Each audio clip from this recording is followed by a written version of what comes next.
أرسنال بيستاهلوا يفوزوا على ريال مدريد أكثر من 3 أهداف، وكانوا بيقدروا يسجلوا الرابع، لكن أعطوا ريال مدريد أمل، وهالشي ممكن يكلفهم الغالي.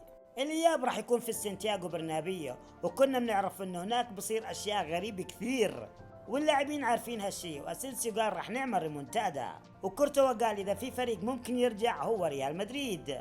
الخسارة 3-0 صعبة، بس عارضنا راح نرجع، والجماهير لازم تؤمن بهذا الفريق. راح نعمل كل إشي عشان نقدر نقلب الطاولة.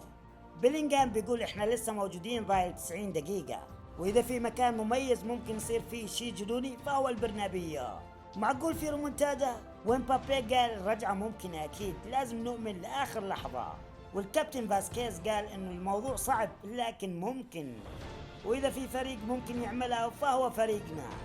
أما أنشيلوتي قال أنا مش خايف من هيك مباريات، والرجعة حتمية في البرنابيو.